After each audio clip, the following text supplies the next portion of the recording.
ओम श्री परमात्मने नमः। हरे कृष्णा। एकादशी का व्रत और उसकी कथा। कार्तिक मास के कृष्ण पक्ष में आने वाली रमा एकादशी का महात्म्य ब्रह्म वैवर्त पुराण में श्री कृष्ण और महाराज युधिष्ठिर के संवादों में वर्णन हुआ है।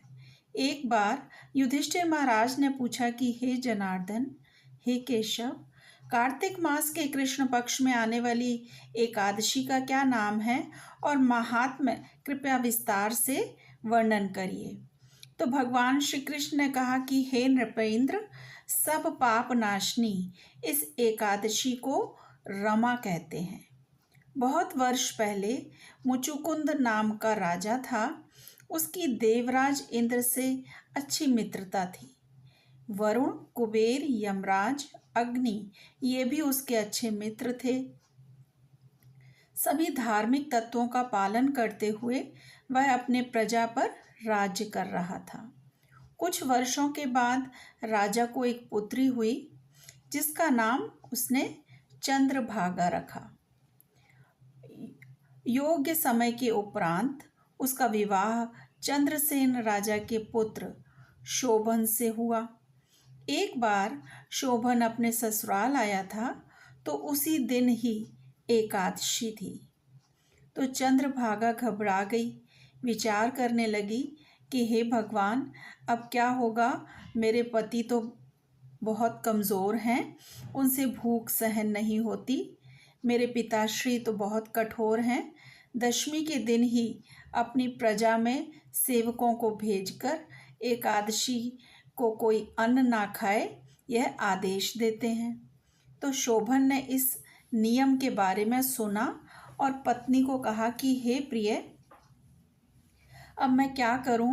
मेरे प्राण बचाने के लिए और राजाज्ञा को मानने के लिए मुझे क्या करना चाहिए। तो चंद्रभागा ने कहा कि हे स्वामी, मनुष्य तो क्या, हाथी, अश्व तथा अन्य प्राणियों को भी आज हमारे पिताजी के साम्राज्य में कुछ भी खाने को नहीं दिया जाता। अगर आपको कुछ खाना है तो आप अपने घर लौट जाइए।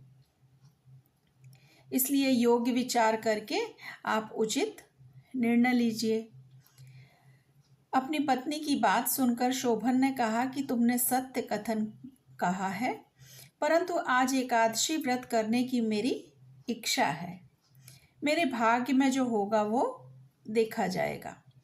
इस प्रकार सोचकर शोभन ने उस दिन एकादशी का व्रत किया, पर भूख प्यास से वह व्याकुल होने लगा और सूर्यास्त के समय धर्मपरायण जीवात्मा और वैष्णव प्रसन्न हुए। भगवान के नाम संकीर्तन में उन्होंने रात भर जागरण किया, परंतु भूख के कारण शोभन ने अपना शरीर त्याग दिया। सूर्योदय के पूर्व ही मुचुकुंद राजा ने शोभन के शरीर का अंतिम संस्कार भी कर दिया, लेकिन चंद्रभागा को सती जाने की अनुमति नहीं दी। पति के श्राद्ध के पश्चात चंद्रभागा अपने पिता के घर में ही रहने लगी। रमा एकादशी के पालन से शोभन मंदार पर्वत के शिखर पर बसने वाले देवपुरी राज्य का राजा बना। तो रत्नों से सुशोभित स्वर्ण के खंभे और अमूल्य हीरे मोतियों से जड़ित राजभवन में वह रहने लगा। अनेक आभूषणों से युक्त शोभन बहुत सारे गंधर्व और अप्सराओं के द्वारा सेवित था। मुचुकुंद का सोम शर्मा नामक ब्राह्मण तीर्थों की यात्रा करते हुए अचानक एक दिन देवपुरी में पहुंचा। तो शोभन को अपने राजा का जमाता समझकर वो उसके पास गया। तो ब्राह्मण को अपने सामने देखकर राजा अपने सिंहासन से उठे और प्रणाम करके ब्राह्मण के सामने खड़े हो गए। उसके पश्चात राजा ने ब्राह्मण का और राजा मुचुकुंद का, चंद्रभागा तथा मुचुकुंद की प्रजा का कुशल मंगल पूछा। सभी लोग सुख से और शांति से रह रहे हैं, ऐसा ब्राह्मण ने उत्तर दिया। आश्चर्य से ब्राह्मण ने राजा को पूछा कि हे राजन, इतनी सुंदर नगरी मैंने कभी नहीं देखी। ऐसा राज्य आपको कैसे प्राप्त हुआ? इस विषय में आप हमें बतलाइए। तभी राजा ने कहा कि रमा एकादशी का व्रत करने से यह आश्वस्त राज्य मुझे मिला है। लेकिन ये राज्य किस प्रकार शाश्वत होगा, इस विषय में आप मेरा मार्गदर्शन करें। शायद अश्रद्धा से मैंने इस व्रत का पालन किया होगा, इसलिए यह अशाश्वत राज्य मुझे मिला है। कृपया आप सब ये चंद्रभागा को जाकर कहिए। मेरे मत के अनुसार केवल वह इस राज्य को शाश्वत बना सकती है। यह सुनकर वह ब्राह्मण मुचुकुंद परी में लौट आया। चंद्रभागा को पूरा वृतांत कथन किया। सब सुनकर चंद्रभागा ने कहा कि हे ब्राह्मण देव, आप जो भी कुछ कह रहे हैं वो मुझे केवल एक स्वप्न की भांति ही प्रतीत हो रहा है। ब्राह्मण ने कहा कि हे राजकन्ये, मैंने तुम्हारे पति को देवपुरी में स्वयं देखा है। उसका राज्य सूर्य के समान तेजस्वी है। उस राज्य को शाश्वत बनाने की विनती तुम्हारे पति ने की है। चंद्रभागा ने कहा कि हे ब्राह्मण, मैं अपने पुण्य के प्रभाव से वो राज्य शाश्वत बना दूंगी। आप मुझे वहाँ ले चलिए। अलग हुए दोनों को पुनः मिलाने का पुण्य आपको जरूर प्राप्त होगा।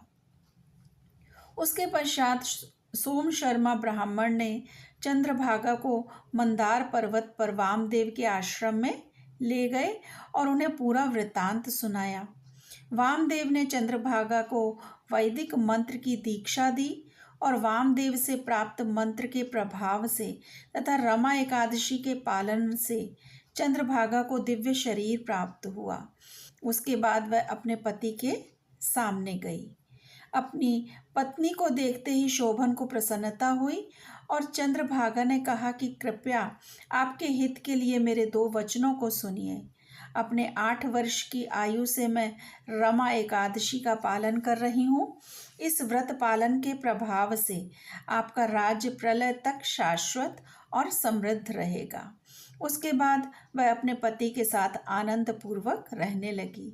इसीलिए हे राजन, रमा एकादशी ये काम धेनु अथवा चिंतामणि के समान सभी इच्छाएं पूर्ति करने वाली है।